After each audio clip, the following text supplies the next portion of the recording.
ਅੰਦਰ ਇੱਕ ਸੇਬ ਦਾ ਬੂਟਾ ਪਾਲਿਆ ਹੈ, ਹੰਝੂਆਂ ਦਾ ਪਾਣੀ ਲਾ ਤੇ ਕਿਸੇ ਢੇਰ ਚਲਾਕੀ ਕਰ ਲਈਏ, ਉਸ ਖਾਦਾ ਟੀਆਂ ਨਿਭਾ ਦੇ ਨਹੀਂ ਛੜਿਆ ਸੂ ਚੱਖਣ ਜੋਗਾ, ਬਾਕੀ ਲਾਇ ਗਿਆ ਝੋਲੀ ਚ ਪਾ ਤੇ ਮੀਆਂ ਖਾਨ ਦਾ ਬਹੁਤ ਨੁਕਸਾਨ ਹੋਇਆ, ਕਿਸੇ ਸੱਜਣ ਨੇ ਪੁੱਛਿਆ ਤੇ ਆਂਦਾ ਜਿੱਥੇ ਅੱਗ ਬਲੇ ਸੇਕ ਉੱਥੇ ਹੁੰਦਾ ਹੈ, ਦੂਈ ਭੋਇਆ ਮੈਂ ਸੜਦੀ ਕੋਈ ਨਹੀਂ, ਬਣੇ ਭੀੜਾ ਤੇ ਹਰ ਕੋਈ ਛੱਡ ਜਾਂਦਾ ਹੈ, ਔਖੇ ਵੇਲੇ ਦਾ ਦਰਦੀ ਕੋਈ ਨਹੀਂ, ਆਪਣੀਆਂ ਦਾੜੀ ਲੜਦੀਆਂ ਨਜ਼ੀਰ ਉਹ ਬਈ ਯਾਦ ਲੜਦੀ ਕੋਈ ਨਹੀਂ, ਜਿਹੜੀ ਸ਼ੁਰੂ ਹੋਵੇ ਸੰਗਤ ਲੜਾਈਆਂ ਦੀ ਉਹ ਤੋੜ ਵੀ ਚੜਦੀ ਕੋਈ ਨਹੀਂ।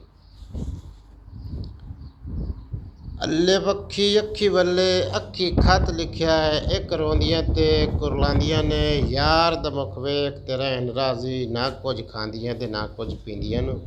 ਸਤਾਰ ਬਖਸ਼ ਮੀਆਂ ਕੁਰਬਾਨ ਅੱਖੀ ਤੂੰ ਜਾਵਾਂ, ਲੱਖਾਂ ਬੈਠਿਆਂ ਵਿੱਚੋਂ ਸੱਦ ਲੈਂਦੀਆਂ ਨੂੰ।